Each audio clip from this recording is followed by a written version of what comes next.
here because we've been through this, but like again, It's if you have fine. any questions, stop me and ask. I appreciate going over it, and also the speed at which you're doing it is fine for me. Okay. The contract proposal, like I said, in the fall, where they submitted this one, it was the fall where they started with the sort of the right for us to negotiate and enter into this. They submitted the contract proposal on September 21st. We're still reviewing it.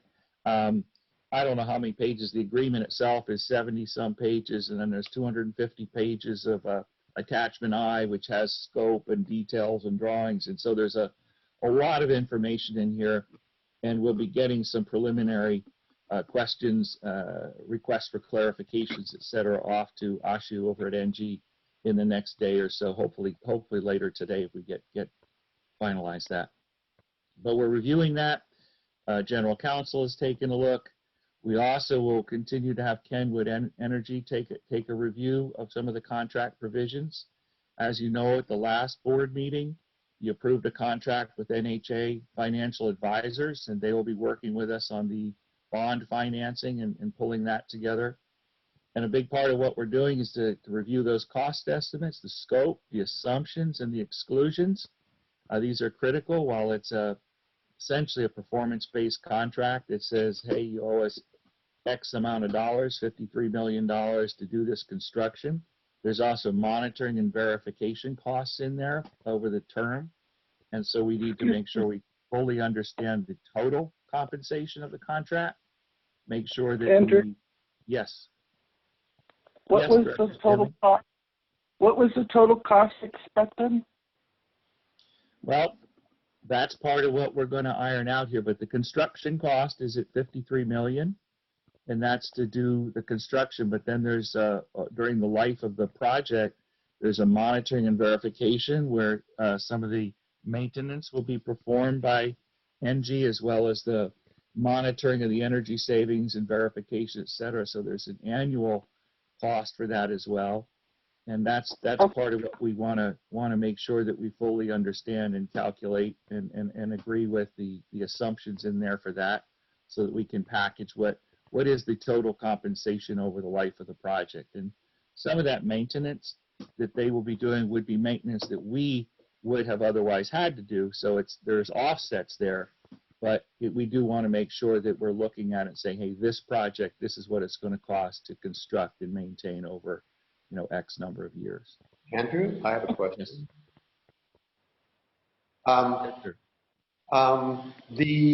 Okay, so I saw that the government in this type of bid and build, the government can pay for, the government is what it said, can That's pay us, yep.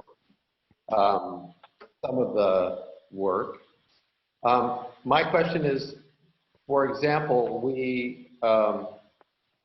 the financial advisor comes up with a package, and would, in general, is it, do they have a no pay down or a no prepay clause in these things? Or, for example, if we were to get favorable loan from SRF, or the government finally got its brain together and started sending out money to local governments and special districts to boost the economy, could we pay down the borrowings? Would we negotiate that in the beginning, I guess, is my question. Okay. I wrote down your question. Would there be any kind of prepayment clause, penalty, and could we pay down the bond earlier if we wanted to?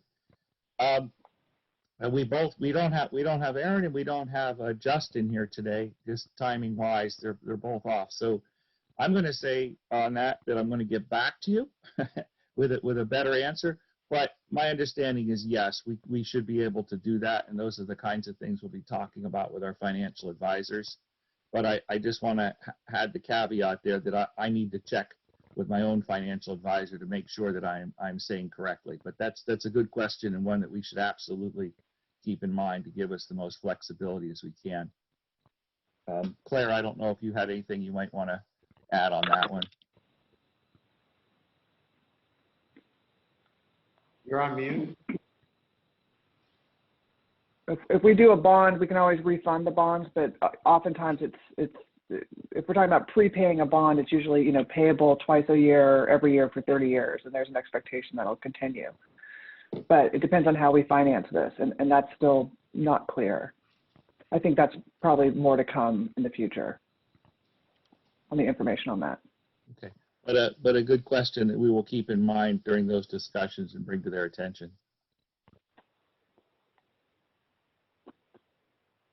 Okay, anything else on that? Oh, and then like I said, the estimates, the scope, assumptions, and exclusions. This is what we're embarking on right now. We're going to be sending some questions off to NG.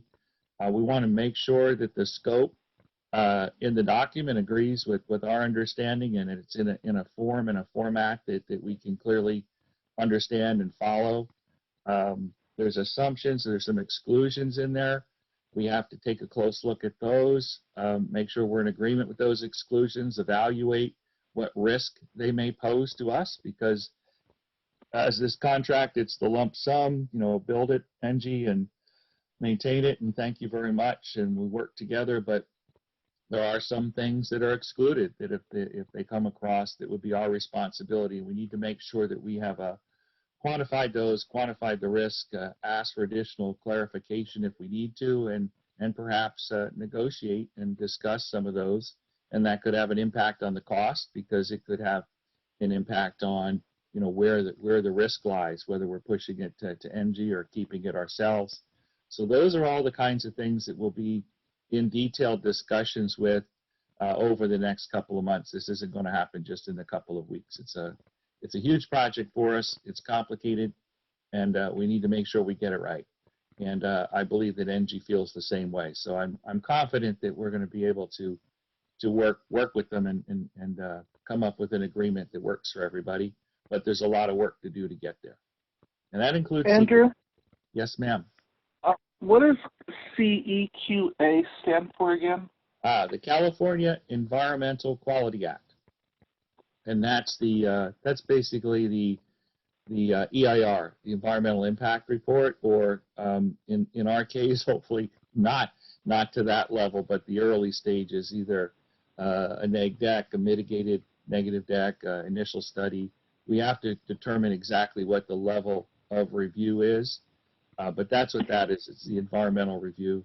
We won't have transportation issues to be really concerned about here, which is one of the big drivers on CEQA in development. And we also are staying within the footprint of the plant, although we do have some off-site locations we're going to have to look at carefully. So there's a few questions here with CEQA that might be a little bit more involved than we were earlier hoping for, but we'll get into that and review that. But that's what that is. It's the environmental impact review. That's the state law. And we don't have to follow the federal National Environmental Policy Act, because we don't have federal funds coming into this. Okay, so follow-up question to that. Mm-hmm. And within our footprint, so we also own that, what we often refer to as this color spot corner there. Yeah. Is that staying within our footprint if we had to put some stuff over there? It's a good question. It would be slightly different. It's not within the currently developed portion of the plant proper.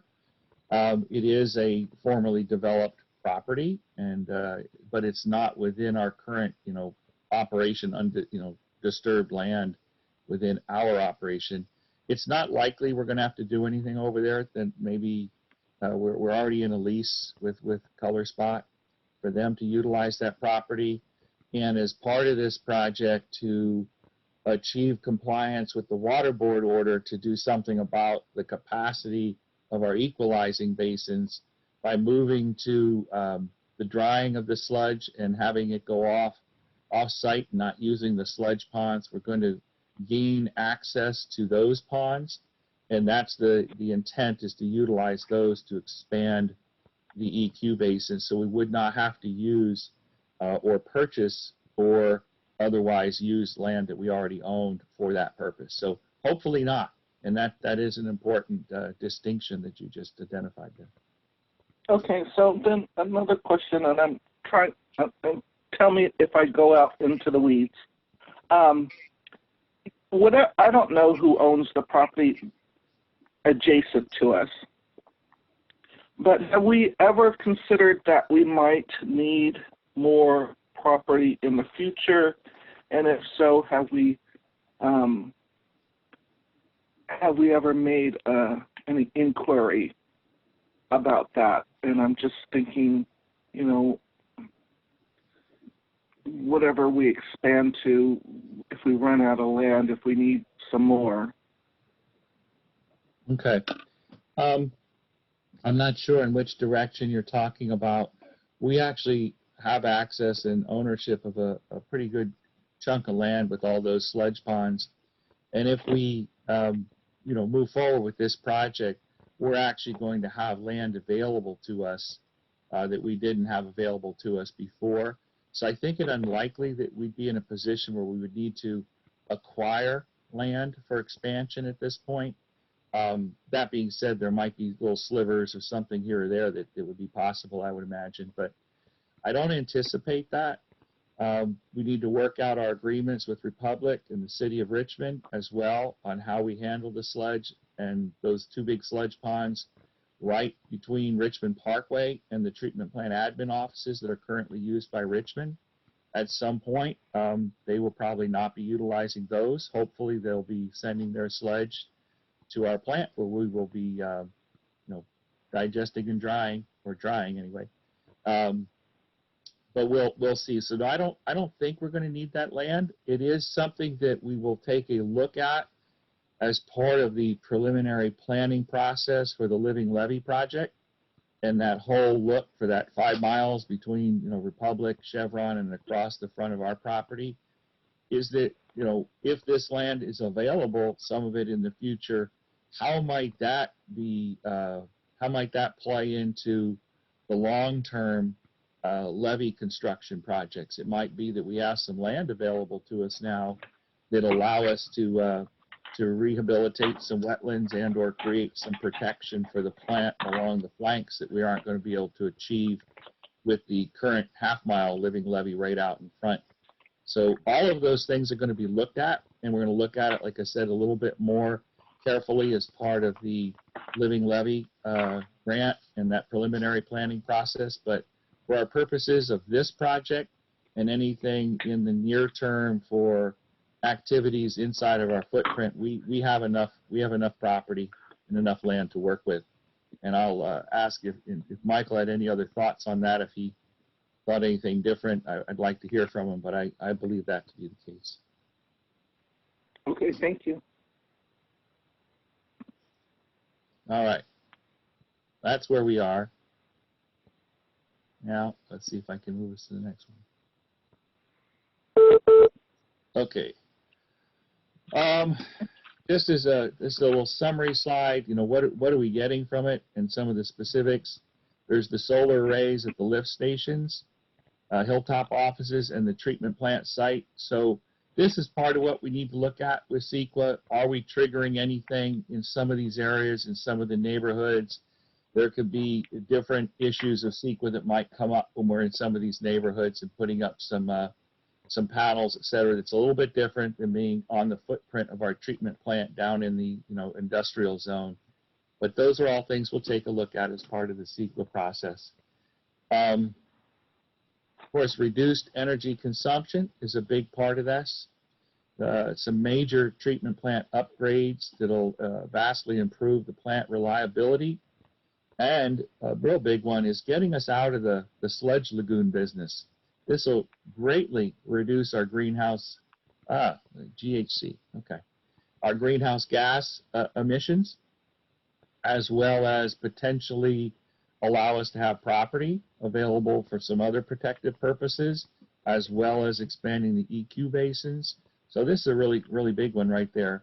And that's what I mentioned next, so making land available for the added wet weather, stormwater equalization. So those are some of the overall. Go Director Stanley? Is what? I couldn't hear you. SSO Oh, is sanitary sewer overflows.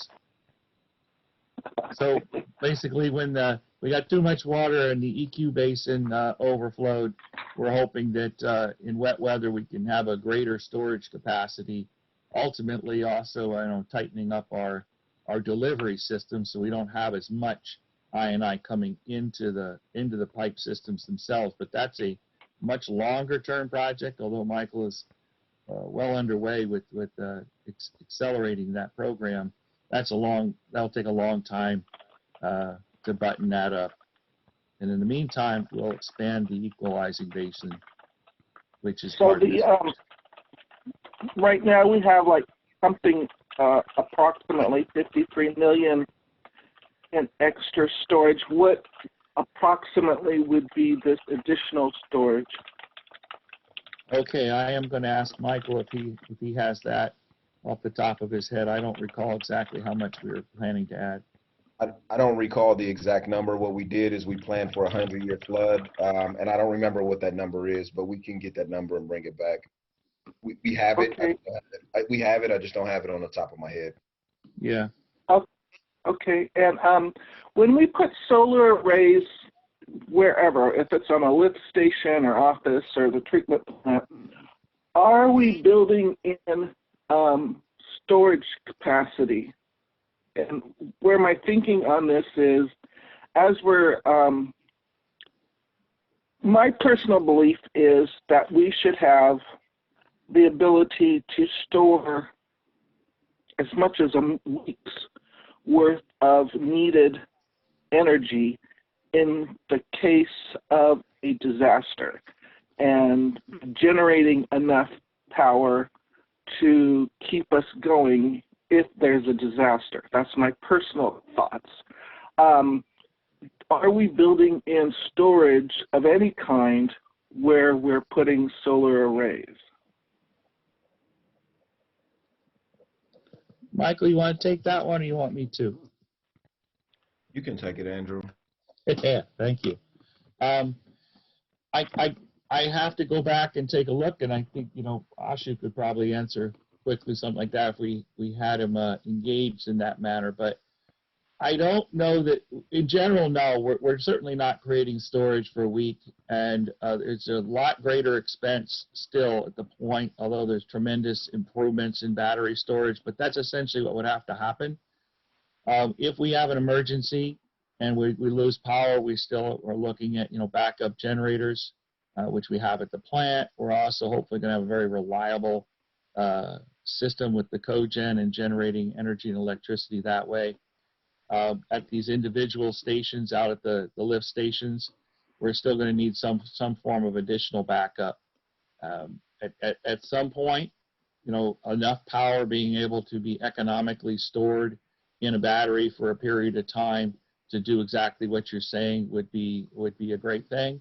But those pumps are fairly intense users of electricity, and it's kind of hard to do that. It's not like you just have a backup battery on your house so you can keep some lighting going and a few fans and some things like that. It's a way different use of volume of electricity.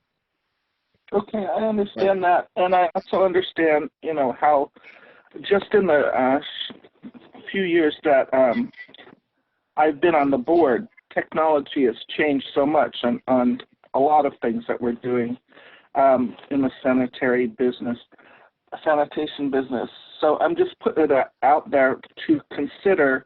I have never been able to get out of my head the USGS little movie that they put out on earthquakes and what they predict in our area, and and now we have rolling power outages and things like that. And so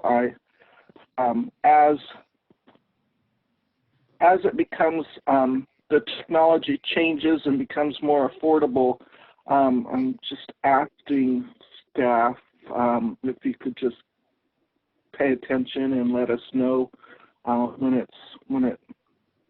it's something that's more feasible economically. Yes, and we're certainly going to be paying attention to that. We want to improve our resilience and our ability to be sustained operations after an earthquake, shutdowns, et cetera. And that certainly is one part of it. And we'll have to take a look. We're not precluded from adding storage, as that becomes available and economically viable. Okay, thank you.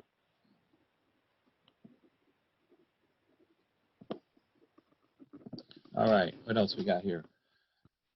The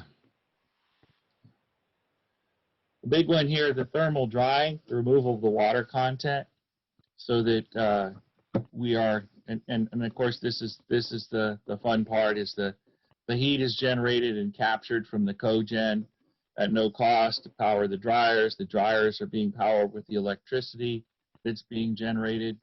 And then we're going to significantly reduce the amount of water content in these solids, and then we're going to have to haul them off as opposed to leaving them in the sludge lagoons to dry. And that's going to be how we're going to get some additional property, how we're going to improve through the digestion process and the drying process. We're going to improve the quality of those biosolids.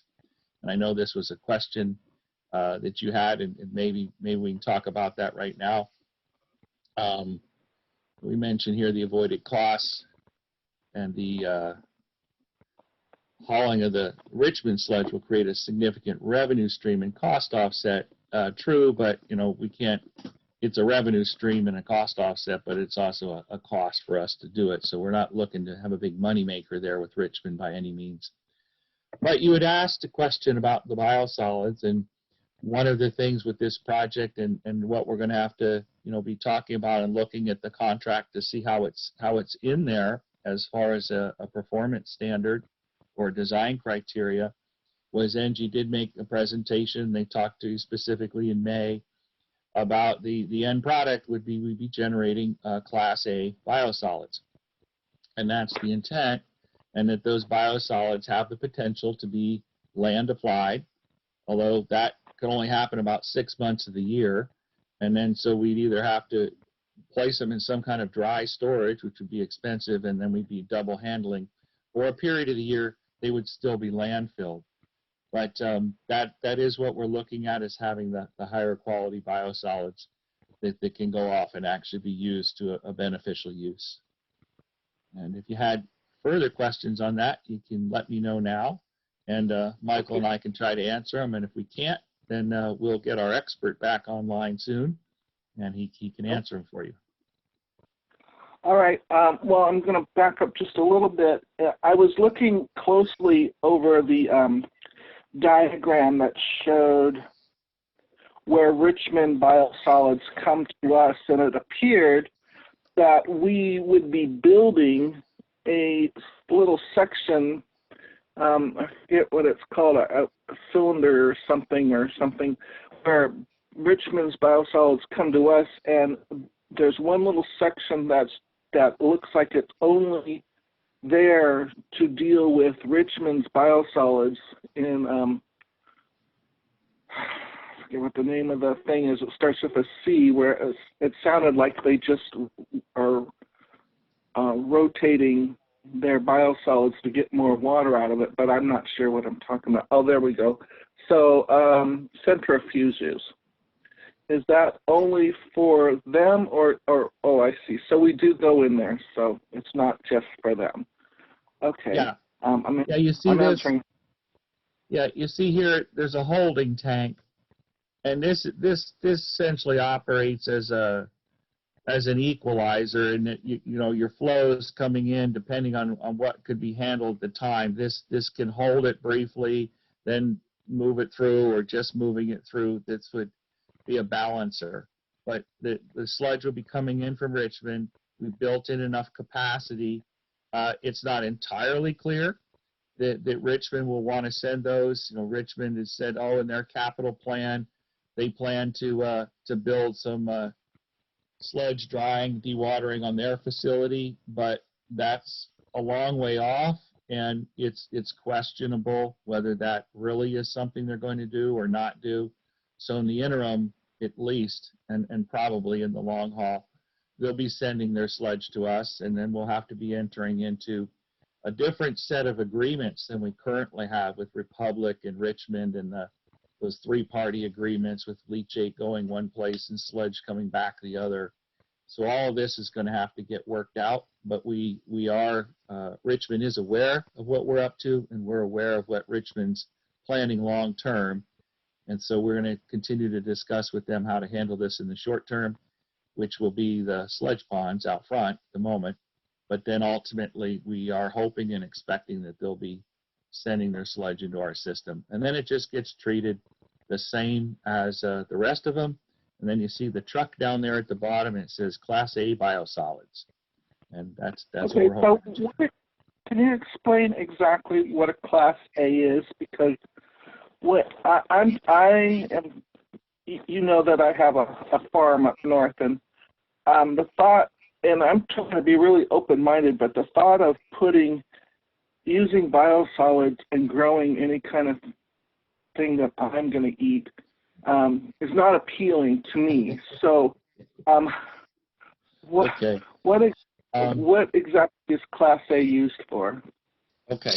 Class A can be used for land application, and typically it's going on to grazing pastures and things like that, or applied to a field where they're going to leave it fallow for a certain period of time and plow it in. You're not seeing the biosolids land applied around a lettuce farm in the Salinas Valley.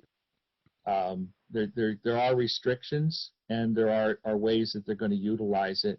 I'd have to go and get into that a little bit more detail to be able to say, yep, this kind of ranch or this particular farm is using them. Orchards, for applying around trees and things like that. These are typically the kinds of places you would see it.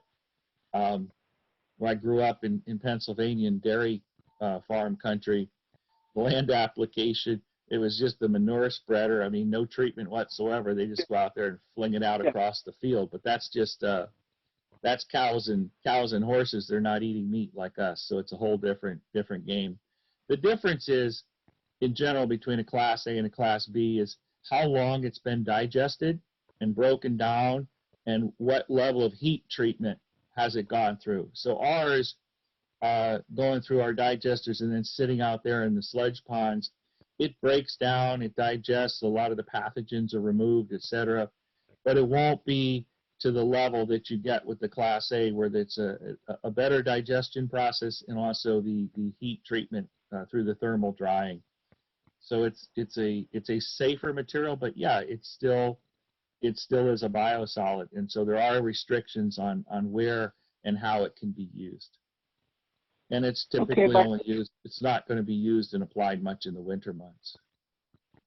So by land application, and I 100% understand what you're saying about farmers have been applying their cows and their horses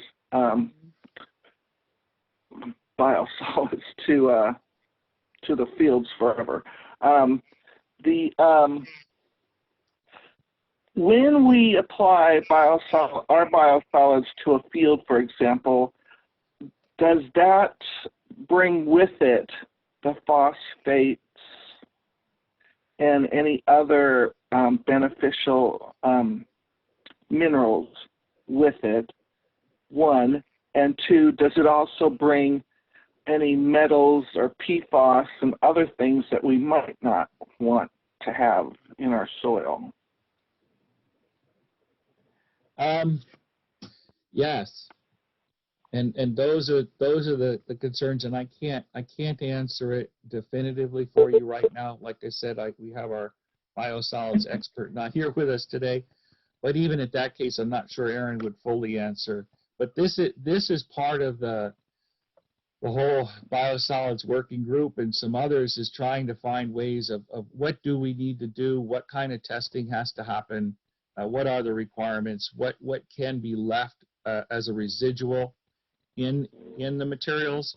And as of now, yes, you're right. Some of these things, some metals and some other materials could still be in there that could potentially, be problematic, which is why some people don't want to use them and some do, and they're restricted for uses on only certain applications where you're not having the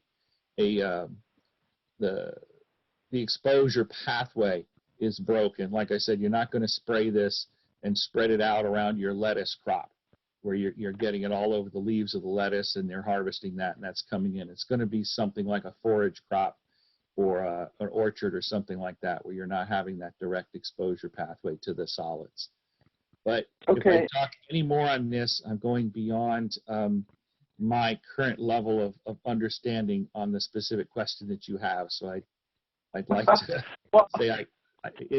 the reason why I'm asking now is because back at the beginning when NG first made its presentation to us, there you had said approximately this point in time that you would come back and we would be able to ask these kind of questions. So I've been waiting. Yeah. And so the last question that I had, and so so I'm concerned about our biosolids. I personally, if I had anything to do with them, would want them to be the super duper best biosolids ever, and people would be clamoring for them, and that we would be helping to replace the topsoil that we're losing. And so I'm just throwing that out there that this is where I'm coming from. The last question that I had that was on my checklist to ask you was, we have this, you mentioned that we have a lot of things that we're doing and we're spending a bunch of money. Can we, at the convenience of staff, take the $103 million unfunded projects, CIP projects, and can you show if any of those projects are being funded under what we're doing with NG and being basically taken off the unfunded list, just for our edification? Is that possible, Andrew? Yeah, you're asking sort of too, what projects by completing this comprehensive energy project are coming off the CIP, and there's some that were previously already funded, which was important in the calculations here, but you're also asking, are there any that are being completed that were considered but had not previously had a funding source, and are they included here? That correct? Yes. Michael, you want to take a stab right now at sort of giving her the summary of that? Sure. I mean, I know he's doesn't have that list right in front of him, but he could rattle off most of them for you, and then we can be more definitive. Yeah, so from our what we're calling the unfunded list, which were not necessarily approved projects in our capital plan, but they were nice to haves that we identified at the bottom. I believe that's what you're talking about, Director Stanley. There is the cogen improvements project would be captured under this. There's also the equalization basin expansion, which would be captured under this. The sludge dewatering would be captured under this. The digester heating and mixing project would be captured under this. There's one on there, I believe it's called the the energy efficiency, and it says cogen ESCO, that would be captured under this. Those are the unfunded ones. And then we have a number of projects that we actually funded in our CIP, which would potentially be captured under this. I know there was a cogen feasibility study which would be captured under this. There's the DAFT rehabilitation project which would be captured under this. There is the replacement engine driven blowers project that would be captured under this. There is, I feel like there's one or two more under our funded list, but I can't think of them off the top of my head. Well, we go through the list of here, Michael, this way. help, there's anything on here. We could break it down differently for you, Director Stanley, and just like Yeah, I think Michael I said, got. Yeah, I think I got everything from the unfunded list, and I think I gave you probably 90% from the funded list that will come out of our capital plan and go into this project. Okay, well, that seems like that's really significant and fabulous. So thank you for that. Yeah, there's no doubt if we get this thing going and moving, this is a lot of capital projects in a relatively short period of time. It will dramatically reduce, as we mentioned, our greenhouse gases and improve the efficiency and reliability of our treatment plant operations. So this is a big project that's going to give us a lot of benefit. Yeah, and that's a big part of why we wanted to bring this project to the district. Was we saw it as a way to help us with pushing forward our capital plan a lot faster, as well as honoring the board's desire and commitment to reduce our greenhouse gases. Yeah, and overall, what you're presenting gives me the little happy feet dance going on here. So thank you, both of you. That's good. And Ditto. I'd like to follow on to one of the lines of that Sherry was pursuing regarding the biosolids.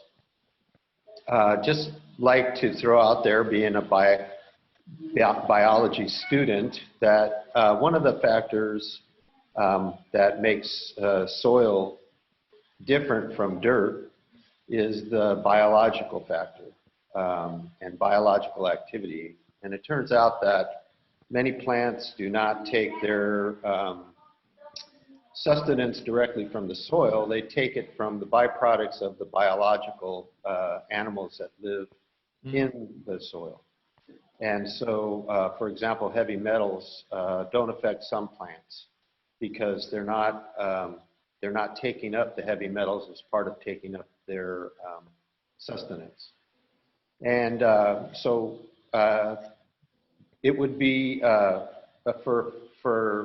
just for consideration of what our final product is, it would be interesting to find out what the biological activity was of the biosolids after they'd been heated, and if the ultimate result was that all the biology was killed, is there a possibility that we could inject some biosolids by having a lab that, you know, fosters, say, like a mother you would do when you want sourdough bread or something.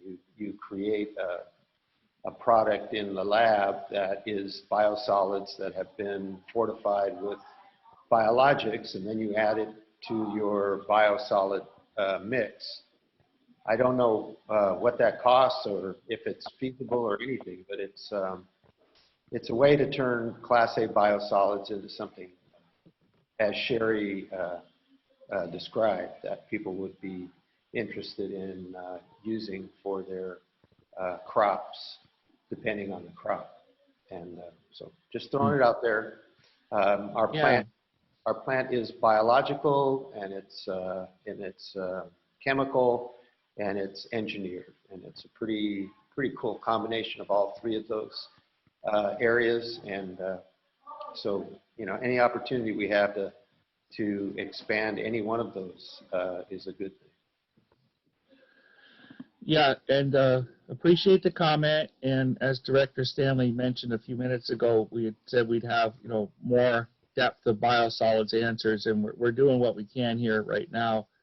Aaron, and like I said, has a personal matter that he has to, you know, handle for the next few days. So he would have been here with a little bit more information directly for you, Director Stanley. But what happens with those biosolids once they leave the plant, that's also, you know, what is the rancher or the farmer doing? And in some cases, they may be blending and adding some other stuff, using this as the organic material and then blending it, you know, much as any nursery does, where they put together their loam and their sand and their organic materials, et cetera. So that might be happening there. I'm not, at this point, we're not contemplating doing any additional treatment to the biosolids, but that doesn't mean that in the long run there couldn't be something else. But to answer your question on what the biological activity, I'll have to get back to you. I'm going to imagine most of it's been baked out, like you said, and that's the point, is killing the pathogens. So we might be, like when you sterilize, some products, you get rid of the bad, but you also get rid of some of the good. So that's the best I can do for you right now. No, I was thinking of just future, not necessarily Yeah. part of this project. To Okay. consider how we might cheaply fortify our biosolids and make them more beneficial. Okay. All right. Well, let's see. I don't know what time it is. What we got next here? Already talked about that. Michael did it off the top of his head. Way to go, Michael. Treatment plant impacts. We can go over some of this. I think the diagram showed it pretty well, but if you have any questions about where we're putting things, you want to talk a little bit more about the details of the process, what Aaron went through before, we can do so, but I was going to move past that and start talking about the rest of the project benefits. But if there's any other questions on the scope, the process at this point? Okay. Just quick question. There's a round building that's currently not being used at the treatment plant. Is that going to be changed into something else or torn down and something else put in its place? Not sure which ones you're talking about. You're talking about some of these tanks. I don't know what it's called. I know it used to be something like a clarifier or something, but I'm not sure. And it's just sitting there now, not being used. And I'm wondering if we've got plans for that space or that building. Michael, do you know which facility that she's referring to? I'm not positive. We have a couple of empty facilities there. I think we have a DAF there that we're not currently using because it has some damage to it. There's also a tall cylinder shaped tank that used to hold gas, I believe, that we're not using. We also have a couple of buildings that are empty, so I'm not quite sure which building or which structure we're referring to. Yeah, Okay, I think that the gas tank is probably nothing. We'll reuse some of these tanks are going to be repurposed and used a little bit differently as part of this system, as you see the Richmond sludge holding tanks coming on in, etc. But yeah, we're gonna try to remove what we can and reuse what we can, but I'm not knowing exactly which one you're referring to. I can't say, but I think if you're talking about the big round building that had the gas storage, that's not being planned to reuse. Okay.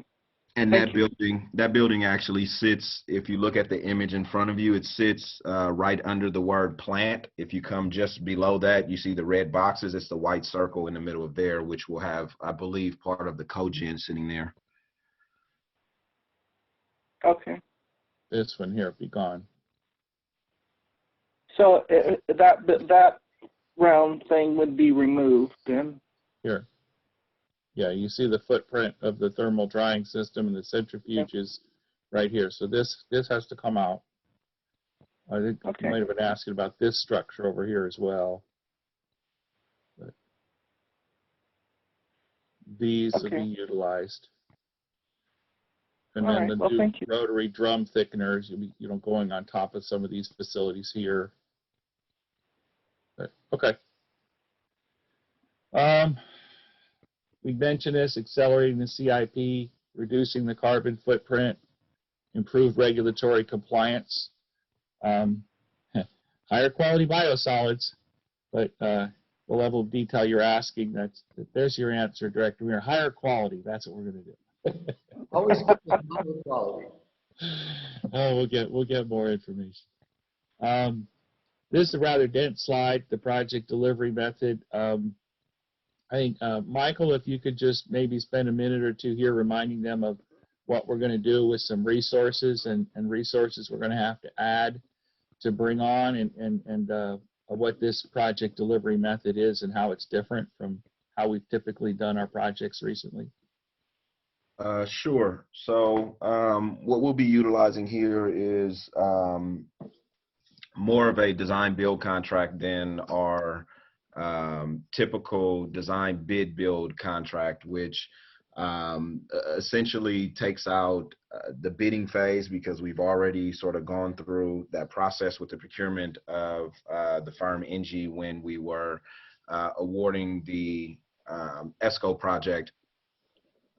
So it should help us with some efficiencies and move the projects along a bit more quickly. In terms of resources, we'll be looking at bringing in, well, obviously this is a really big project and we don't have the current resources with permanent staff in the organization. So we'll be looking at some contract resources to come in and help us with some of the management and inspection of the project. So we'll be looking at potentially a project manager or a firm that can provide us with some project management and construction management support, as well as some inspection support, so that we make sure that the areas that we aren't necessarily the experts on or don't have bandwidth to inspect, that we have someone coming in and looking at it from our perspective, so that we make sure that we're understanding what's going on as well as the contractor. I thought ENGIE was part of what ENGIE provided was being the project manager. Am I misunderstanding somehow? So they'll project manage from their end, but we need to have a representative from the district's end so that we're not just taking their word that things are being done the way that we want them done, and to coordinate things. So we're going to need a project manager from the district end. ENGIE's going to need a project manager from ENGIE's end. So with this project manager on our end, would that be a contractor position or would it be a staff position? So we're still working through that, but likely what we would do with a project of this size, if we were to put one of our project managers on it, that means they deliver nothing else from our CIP. So what we'll likely do is bring in a contract resource and have one of our project managers working with them, but have our contract resource essentially managing this project under the guidance of one of our project managers, so that we can stretch their bandwidth and get them to deliver on more projects than just one. Otherwise, what we end up with is a project manager delivering this project, and then the rest of our CIP does not get delivered, or we need to bring in contract resources to deliver all of that. We're also looking to bring in specific expertise in this area, and it allows us to be flexible with the delivery system, in that we leverage resources and we have contractors work on specific projects that have a defined beginning and end, and then they're done. And then we have a contractor through project management, address other projects as they come up as well. So it'd be this mix of the internal project staff as well as some contracted resources, similar to what has happened in the past, although we have expanded the scope and capability of the project delivery unit through additional resources and better processes. Thank you. Anything else on this one, Michael? No, I'm good. Thank you. Okay. Local hires, Director Weiner, there it is, project labor agreement. Yes, we're aware of that. Yes, we are continuing to review. We've done a fairly detailed review in partnership with our new general counsel. We'll continue to, ENGIE is, talking about, there's apprenticeship opportunities and targeting the women's resource centers. We'll also have reduced air emissions and odor. And without going into much detail on it, because that's really starting to get a little out of the scope of this particular meeting and agenda item. But Claire, if you don't mind making a comment or two sort of on project labor agreement and kind of what we're up to on that right now. Sure. Just wanted to make it clear that we, since we're coming in new, we wanted to make sure we had taken a look at the project labor agreement or project stabilization agreement, as they call it. So we've spent some time with Andrew and with our outside counsel reviewing those comments and just making sure that we understand the approach and that we think it's the most beneficial for the agency moving forward. So we are in discussions on that, and I think we're planning to provide an update sometime soon to the board. Is that right, Andrew? Yes, and that's what we'll be talking about with Lisa and a little later this week on what's the next best opportunity and format for doing that. We'll be getting some review comments back to the Trades Council, but I definitely wanted to make sure that our new general counsel weighed in before we did that, so that we're consistent, and we certainly understand the board wants this, and we're intending to do it. But the types of things that we want to make sure we're focused on is our liability and our flexibility within the agreement. A few things like that, some definitions. There's some key things we want to pay attention to. It is a little bit different for us as a special district than the cities and the counties doing these. They're a little bit they're different kinds of, well, they have sewer projects, but we're fairly limited in our scope, and so we want to make sure that it applies appropriately here. And that's what we're working on, and that's where we're getting some help from Claire and her staff. But it's coming. We understand that. Okay. We're just a little past 10. Yep. Sherry, I'd like to get us to move off this item. Do you have all your questions been answered? Yes, thank you. Okay, so if you need to, Andy, please wrap it up. All right. Well, look at that. Next steps. Nice timing there, Director Weiner. This was what was presented at the August the 5th board meeting without any change, and it's still, finalized the project scope. Yes, that happened. Peer review of the final project proposal. That's what we're doing right now. Review and negotiate any changes to the agreement. Yes, that's what we're working on with the agreement that NG had provided on September 21st. You approved recently a contract with NHA Advisors. They'll be working with us on the bond or other financing. We will come back to the board with a project proposal and cost projections. We'll finalize a labor agreement, and we'll have to get approval for entering into that agreement. Now, the next steps, sort of, here's the new information in a little more detail. We need to work out schedules, but financing, this will take us a little bit of time. We've got to take a look, make sure the agreement is consistent. It does have a clause in there about, sign the agreement and it's contingent on us obtaining financing, but there's some language there. The timing is a little too short for us. And NG understands that, and we've had a brief conversation with them, but we need to make sure that we've got the timing right on initial payments and financing and the agreement. The agreement itself is probably going to take us a couple of months back and forth, I would imagine, before we can finalize this and bring something. So we just wanted to keep kind of giving updates to the board.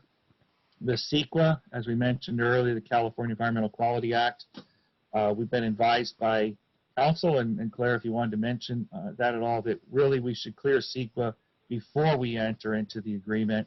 And there's a couple of things on CEQA that we do have to take a little closer look at to make sure that we're okay and it's not just a negative declaration, et cetera.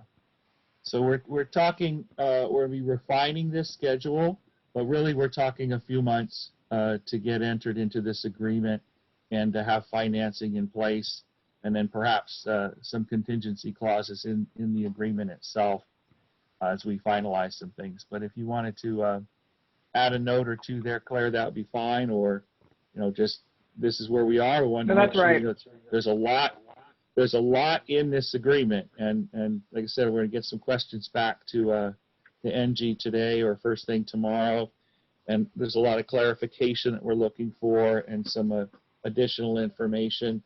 Again, nothing that I don't think we can't work out, but there's just timing. This is a $50 to $60 million contract. We need to make sure we've got the financing done properly. We haven't financed this kind of a project before through this kind of methodology. The agency doesn't currently have a bond rating. That's something that's got to be looked into. We have to make sure we appropriately clear CEQA. And then the agreement, are the assumptions, the exclusions, the actual scope of the agreement, the performance standards, are they all what we've talked about, what we agreed to, what we understood?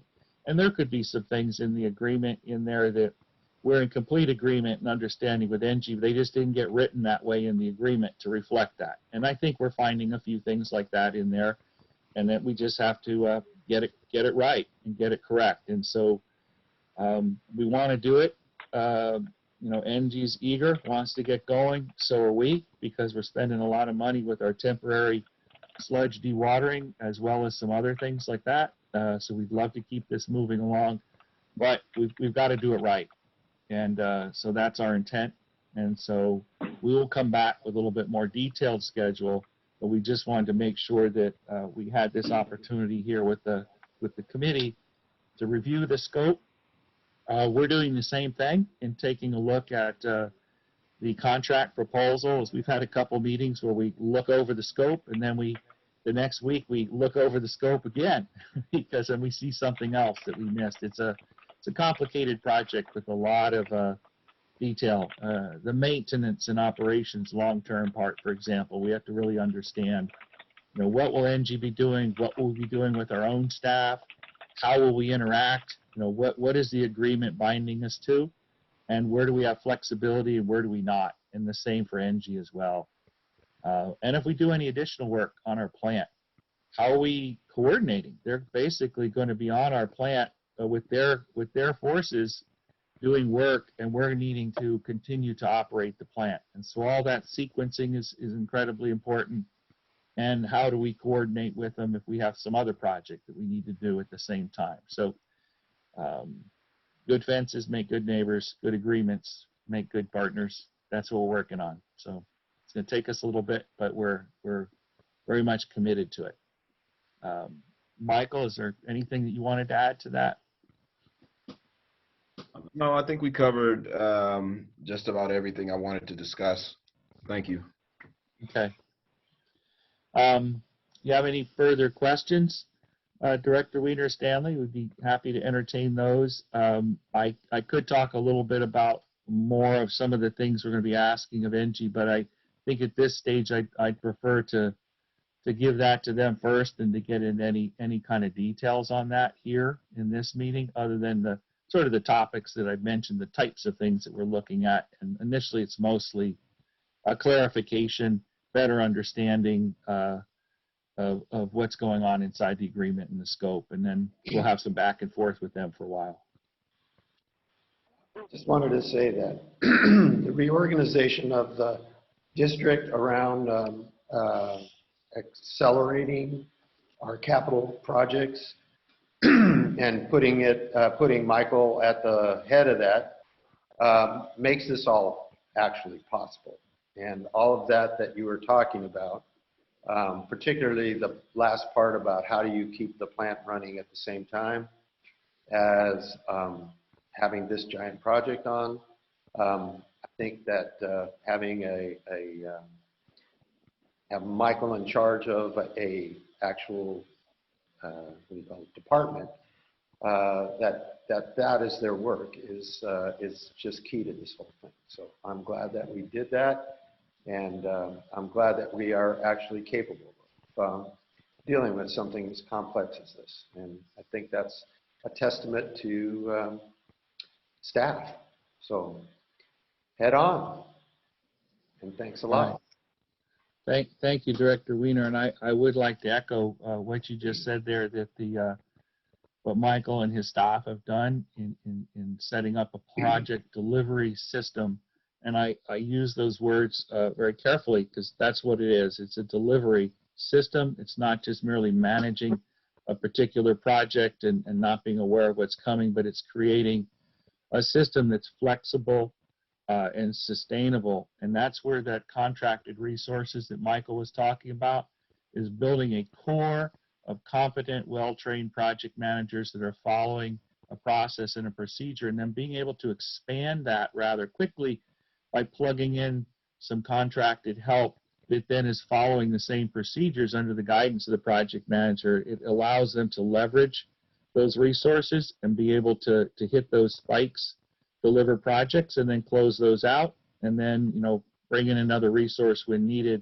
At the same time, all of the core staff are fully busy and engaged on project delivery, and then we can continue, especially when we have specialty projects that we need some additional help. The project managers, by definition, here in the public agency, we're more generalists, and that's the point, though, is that they manage. And as a generalist, we have some various expertise on staff, but we'll need to bring in that help from time to time, and that's what he's doing, is putting together a system capable of doing that.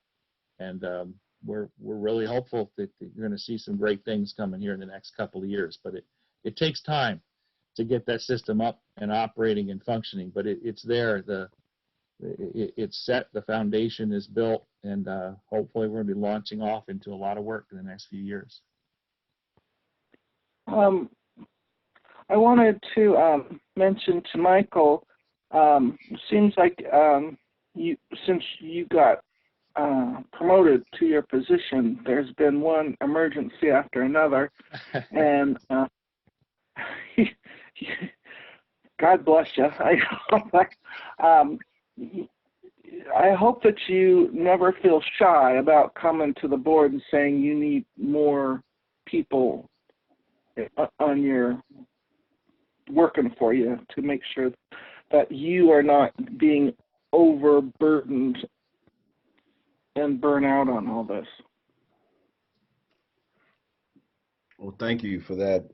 There is a lot of work, and we do. There are some additional staff positions that we'd like to fill, and some other resources we are working on identifying, and we'll be back to you shortly. All right. Thank you, Michael. And thank you, Andrew. All right, thank you. Yeah, Next item. back to you, Brenda. You're on mute. Thank you. Next agenda item is item 6A, matters from staff or general manager, report on issues or matters pertaining to the work of the committee.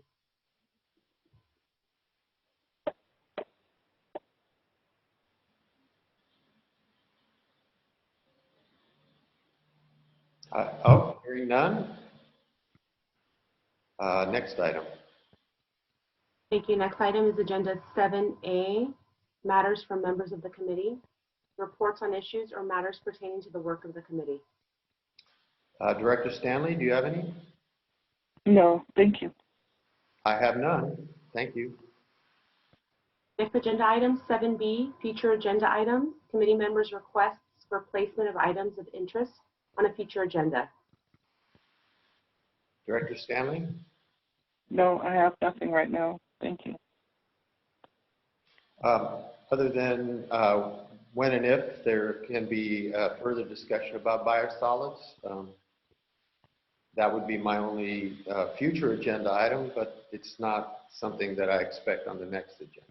So, What I could take a look at, Director Wiener, is I think before I got here, the Biosolids Coalition Working Group had given a presentation. Maybe we could have Sarah come to the Global Warming Committee and talk about biosolids, and have someone who can really answer in quite a level of detail some of these differences in Class A, Class B, land application. Just as an education session and background, it seems to be of great interest to you guys, and we can have some more information on that. Another one I was thinking about is as part of the Living Levee project in our stakeholder group, we're probably going to have the Bay Conservation Development Commission, somebody come and perhaps give a presentation there. I may also ask to see if they'd be willing to come and talk to us about, you know, some of the projects around the Bay that are happening with levee projects and coastal work, et cetera, and how that ties into what we're doing right now, if that would be of interest to you guys in the future. all of that sounds great to me. Okay. Very All right, much. we'll look into that then we can have somebody else do a presentation and we can watch. Yeah, no, that'd be good. That would be wonderful. Okay. All right. We got the future agenda items off. Next item, please. Final agenda item, adjournment. All right, unless there's any objection. Oh, nobody said anything. We are adjourned. Thank you all. Thank you. Thank you.